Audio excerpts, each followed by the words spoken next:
Hi, my name is Shimani Severson Long, and I'm the Education Manager at Cincinnati Opera. For today's Opera Storybook Hour, I want to read you Bantam of the Opera. Bantam of the Opera is recommended for students 1st through 5th grade. The story of Bantam of the Opera tells the tale of Luigi the rooster. He escapes farm life by dressing up in disguise in order to sing at the opera. Following the reading, stay tuned to hear tenor Marco Panuccio and accompanist Elena Koledova perform La Donna e Mobile. Enjoy. Bantam of the Opera. Written and illustrated by Mary Jane Ouch. Luigi was hatched a bantam rooster, but he had the soul of a musician. When the other young roosters began testing their voices, they all crowed, "Cock-a-doodle-doo." Not Luigi. "Cock-a-la-doodle-deedly-doo," he sang to the rising sun. "Cock-a-la-cook-a-la-tickly-choo."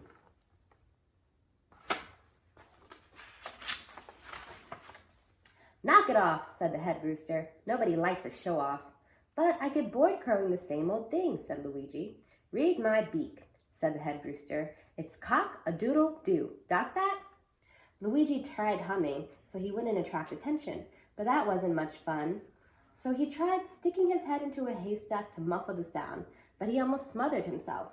Finally, Luigi wandered further afield each day so that he could sing without being heard.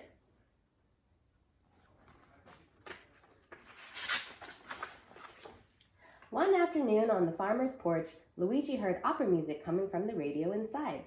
"I knew that there was more to life than cock-a-doodle-doo," he cried.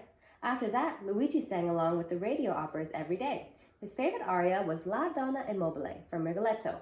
"Cock-a-la-doodle," he crowed. He had learned it by heart. Then one day, the radio announcer said, "The Cosmopolitan Opera Company is in our city for 3 performances of Rigoletto."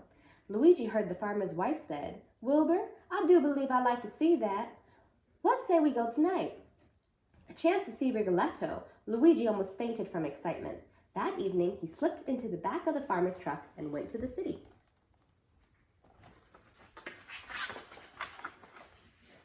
The opera was even more magnificent than Luigi had imagined. He could barely keep up from bursting into song, especially during the solos by the famous tenor, Enrico Baldini. That night, the little bantam made an important decision. When the farmer drove home, Luigi was not in the back of the truck.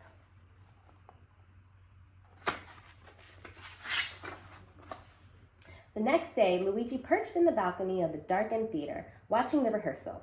But when the orchestra played some familiar notes, he couldn't help himself. "Cock-a-la-doodle, cock-a-la-doodle," Luigi crowed, flying down to the stage. Baldini stopped singing, but Luigi kept going, his bright feathers gleaming in the spotlight.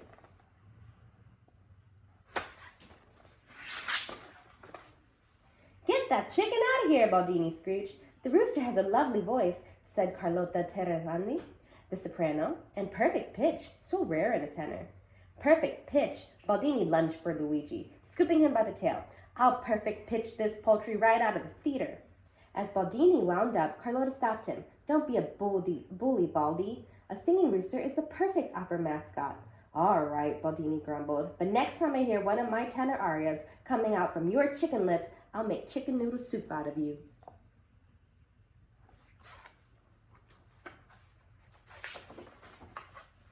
That night, poor Luigi watched the second performance of Rigoletto, promising himself not to utter a note. But when Baldini started singing La Donna e Mobile, Luigi lost all control. People looked to see where the second tenor's voice was coming from. Finally, the spotlight found Luigi, crowing his heart out from the great crystal chandelier.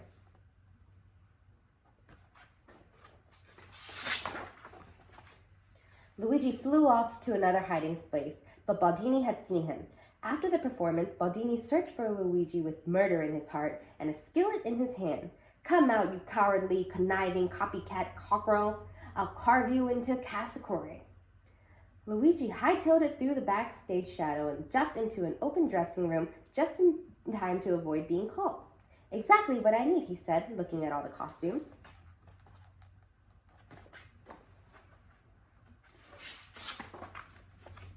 He had found the perfect disguise.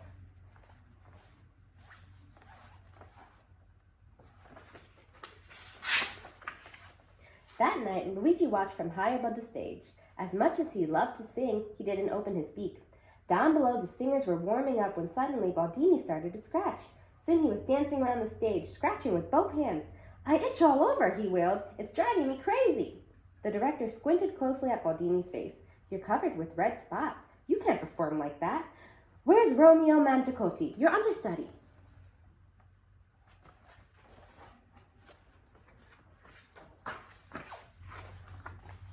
Manicotti dashed on stage. "Here I am, sir, all dressed, all warmed up, ready to be a star." Baldini went off into the wings to scratch and sulk.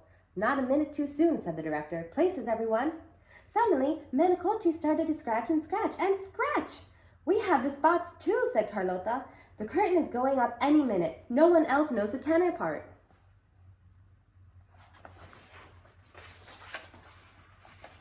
Luigi took a deep breath and flew to center stage. "Ta-da!" The soprano recognized him in spite of his disguise. "I warned you," roared Baldini, rushing back on stage. "Leave him alone," said Carlotta. "He's our only hope." "But he doesn't sing words," sputtered Baldini. "Lighten up," said Carlotta. "Who understands the words?" "He's terribly short," whined Manicotti. "Big deal," said Carlotta. "So he sits on my shoulders."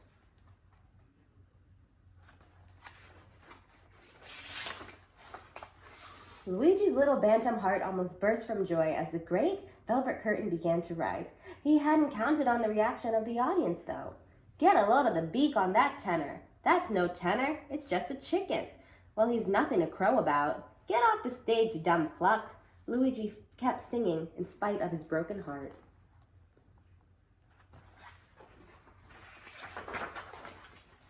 Soon his sweet voice soared above the jeers, and he sang, "Cock-a-la-doodle-lay." A hush fell over the audience. At the end, they gave him a standing ovation with 6 encores, 3 more than Baldini had ever received. Luigi went to become the most popular tenor at the Cosmopolitan Opera Company. To this day, Baldini and Manicotti blame Luigi for giving them the itchy red spots that kept them from singing that fateful night. But everybody knows, you can't catch chicken pox from a real chicken.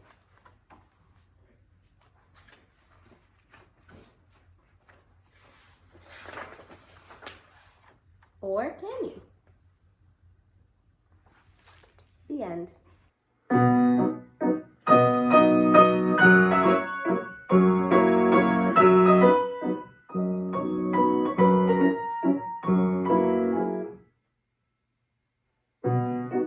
La donna è mobile, qual piuma al vento, muta d'argento e di pensiero, sempre un'amabile, leggiadro viso, in pianto in riso e menzognero.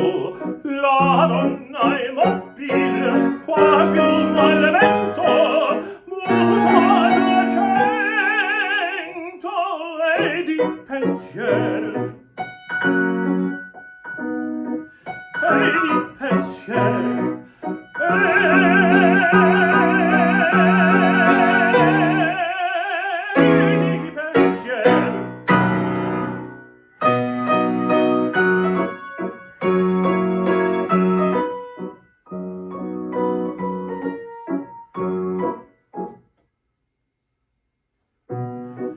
è sempre misero chi ne s'affida, chi le confida, ma calti il cuore, pur mai non sentesi felice a pieno chi sul quel seno non liba amore. La donna è mobile, qual piuma al vento, muta d'argento